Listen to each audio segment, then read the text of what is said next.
അസ്സലാമു അലൈക്കും വറഹ്മത്തുള്ളാഹി വബറകാതുഹു. അള്ളാഹു പരീക്ഷിക്കുമ്പോൾ കാണിക്കുന്ന 5 ലക്ഷണങ്ങളാണ് ഇന്ന് ഞാൻ വീഡിയോയിൽ പറയുന്നത് കേട്ടോ.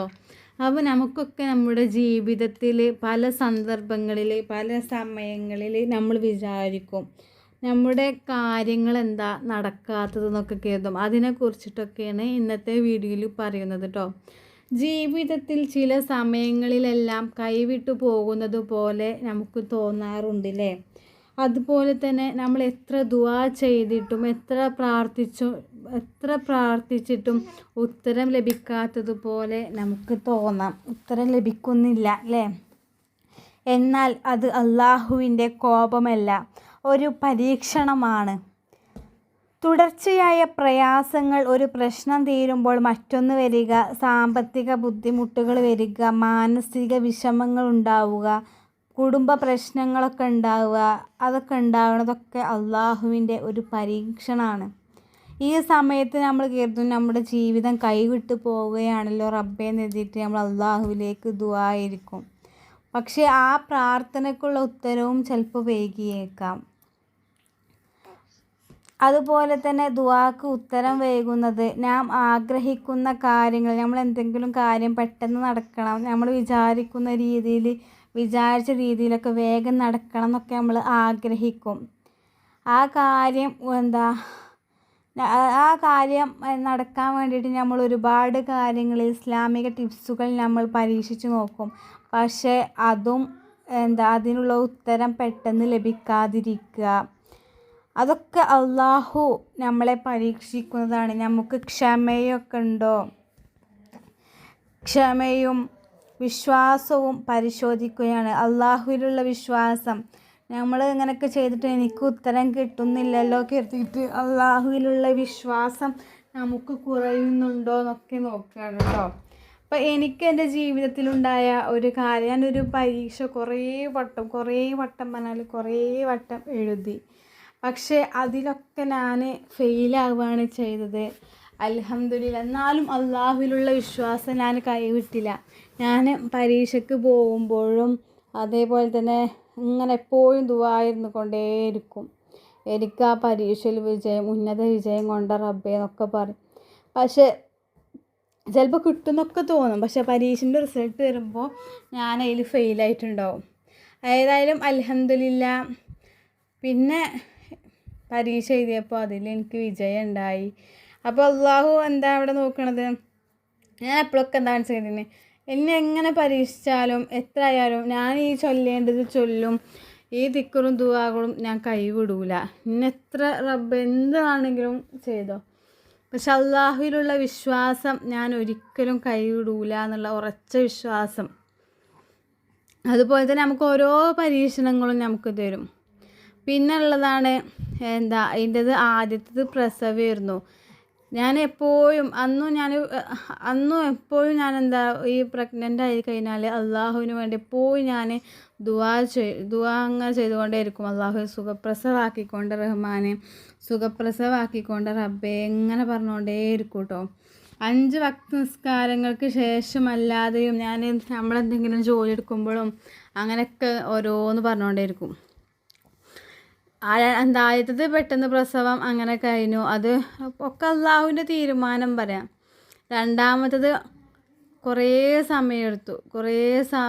എന്നിട്ട് നല്ല വേദനയും കാര്യങ്ങളൊക്കെ ഉണ്ടായിരുന്നു. പക്ഷെ അപ്പോഴൊക്കെ ഞാൻ അള്ളാഹുവിൻ്റെ ഒരുപാട് ദിക്റുകളും ദുആകളും സ്വലാത്തും അങ്ങനെ ചൊല്ലിക്കൊണ്ടേയിരുന്നു. പക്ഷെ അവിടെ എന്നെ റബ്ബ് പരീക്ഷിച്ചു. ഒരുപാട് കാര്യങ്ങൾ, എന്നെ പുറത്തിരിക്കണമല്ലോ ഒക്കെ എനിക്ക് വേണ്ടി കുറേ ദുആ ചെയ്തു. പക്ഷേ അവിടെ ഞാനൊരു പരീക്ഷണത്തിന് വിധേയനായി അറിയാം. പിന്നെ അത് ഓപ്പറേഷനാണ് ചെയ്തത്. കാരണം കുട്ടി ഇറങ്ങി വരുന്നില്ല. ഗർഭപാത്രം ഫുള്ളായിട്ട് തുറന്നിട്ടും കുട്ടി ഇറങ്ങി വരാത്തൊരവസ്ഥ. കുട്ടീൻ്റെ തല കിട്ടിയിരിക്കണമെങ്കിൽ അവർക്ക് കപ്പിട്ട് വലിക്കായിരുന്നു പറഞ്ഞു. പക്ഷേ അവിടെ ഒരു പരീക്ഷണമാണ്. അപ്പോൾ ഏത് സാഹചര്യത്തിലും അതെഴുതിക്കാണെങ്കിൽ നമ്മൾ അള്ളാഹുവിനെ കൈവിടാൻ പറ്റില്ലല്ലോ. എപ്പോഴും ഏതിലും അള്ളാഹുവിനോട് നമ്മളെ കാര്യങ്ങൾ പറഞ്ഞുകൊണ്ടേയിരിക്കാം. അന്ന് ഞാൻ ലേബർ റൂമിൽ കയറുമ്പോൾ എല്ലാവരും വിചാരിച്ചു എനിക്ക് പ്രസവമാക്കാനും, കാരണം ആദ്യത്തെ പ്രസവം പെട്ടെന്ന് കഴിഞ്ഞല്ലോ, അപ്പോൾ രണ്ടാമത്തേത് വേഗം പ്രസവം ഉണ്ടാവും. പക്ഷേ ഗർഭപാത്രം മൊത്തത്തിൽ തുറന്ന് കഴിഞ്ഞിട്ടും കുട്ടി ഇറങ്ങി വരുന്ന യാതൊരു ഇതുമില്ല. അപ്പോൾ അള്ളാഹു എന്നോട് പരീക്ഷിക്കുകയാണ് ചെയ്തത്. അതെഴുതിയിട്ട് അള്ളാഹുവിനോട് നമ്മൾ വിശ്വാസത്തിൽ കുറവൊന്നും വരാൻ പറ്റില്ലല്ലോ. അള്ളാഹുവിൽ ഉറച്ച് വിശ്വസിക്കുക. അള്ളാഹു നമ്മളെ ക്ഷമയും വിശ്വാസമൊക്കെ പരീക്ഷിക്കാൻ വേണ്ടിയിട്ട് പല രീതിയിൽ നമ്മളെ വിധേയനാക്കും. അപ്പോൾ നമ്മളെ ദുആക്ക് ഉത്തരം വൈകുന്നത്, നമ്മൾ ആഗ്രഹിക്കുന്ന കാര്യം ഉടനെ നടക്കാതിരിക്കുന്നത്, അതൊക്കെ അള്ളാഹു നമ്മുടെ ക്ഷമയും വിശ്വാസമൊക്കെ പരിശോധിക്കാനാട്ടോ. അതുപോലെ തന്നെ ആളുകളിൽ നിന്ന് നിരാശ അനുഭവപ്പെടുക മൂന്നാമതായിട്ട് പറയുന്നതാണ്. ആളുകളിൽ നിന്ന് നിരാശ അനുഭവപ്പെടുക, നമ്മൾ വിശ്വസിച്ചവർ പോലും സഹായിക്കാത്ത സാഹചര്യം നമുക്ക് വരാം. അപ്പോൾ അള്ളാഹുവിൽ മാത്രം ആശ്രയിക്കാൻ നാം പഠിക്കുന്നു അല്ലേ. അതുപോലെ തന്നെ മറ്റൊന്നാണ് ഹൃദയം അള്ളാഹുവിലേക്ക് കൂടുതൽ അടുക്കുക. പ്രയാസങ്ങൾ വരുമ്പോൾ നിസ്കാരവും ദുആയും വർദ്ധിക്കുന്നുവെങ്കിൽ അതൊരു വലിയ നന്മയുടെ അടയാളമാണ്. നമുക്ക് പ്രയാസം വരുമ്പോഴും സന്തോഷം വരുമ്പോഴും നമ്മൾ അള്ളാഹുവിനെ കൈവിടാൻ പാടില്ല. അള്ളാഹുവിനോട് നമ്മുടെ കാര്യങ്ങൾ പറഞ്ഞുകൊണ്ടേയിരിക്കുക. അള്ളാഹു ഖൈറാണെങ്കിൽ നമുക്കത് തരിക തന്നെ ചെയ്യും. പാപങ്ങളെക്കുറിച്ച് പശ്ചാത്താപം തോന്നുക, തെറ്റുകൾ തിരിച്ചറിഞ്ഞ് തൗബ ചെയ്യാൻ മനസ്സ് പ്രേരിപ്പിക്കപ്പെടുന്നുവെങ്കിൽ അള്ളാഹു നിങ്ങളെ തൻ്റെ അടുത്തേക്ക് വിളിക്കുകയാണ്. നമ്മൾ അള്ളാഹുവിനോട് എപ്പോഴും നമ്മൾ ചെയ്ത പാപങ്ങളൊക്കെ ഉണ്ടെങ്കിൽ പുറത്തു തരാൻ എപ്പോഴും നമ്മൾ പറയുക. കാരണം നമ്മൾ മനുഷ്യന്മാരാണ്, ഒരുപാട് തെറ്റുകൾ ചെയ്യുന്നവരാണ്. ധാരാളം നമ്മൾ ഇസ്തിഗ്ഫാർ ചൊല്ലണം. അപ്പോൾ അതൊക്കെ അള്ളാഹുവിലേക്ക് കൂടുതൽ അടുക്കാനൊക്കെ വളരെയധികം കാരണമാകും. അപ്പോൾ അള്ളാഹു പരീക്ഷിക്കുമ്പോൾ കാണിക്കുന്ന ഈ 5 അടയാളങ്ങൾ അല്ലേ, വളരെയധികം പ്രധാനപ്പെട്ടതാണ്. അപ്പോൾ ഒന്നെന്താണ്? തുടർച്ചയായ പ്രയാസങ്ങൾ, ഒരു പ്രശ്നം തീരുമ്പോൾ മറ്റൊന്ന് വരിക, സാമ്പത്തിക ബുദ്ധിമുട്ടുകൾ, മാനസിക വിഷമങ്ങൾ, കുടുംബ പ്രശ്നങ്ങൾ എന്നിവ വർദ്ധിക്കാം. 2. ദുആക്ക് ഉത്തരം വൈകുന്നത്, നാം ആഗ്രഹിക്കുന്ന കാര്യം ഉടൻ ലഭിക്കാതിരിക്കുക. പക്ഷേ അള്ളാഹു നമ്മുടെ ക്ഷമയും വിശ്വാസവും പരിശോധിക്കുകയാണ് അവിടെ ചെയ്യുന്നത്. 3. ആളുകളിൽ നിന്ന് നിരാശ അനുഭവപ്പെടുക, നമ്മൾ വിശ്വസിച്ചവർ പോലും സഹായിക്കാത്ത സാഹചര്യം വരിക.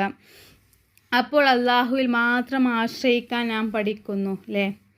4. ഹൃദയം അള്ളാഹുവിലേക്ക് കൂടുതൽ അടുക്കുക.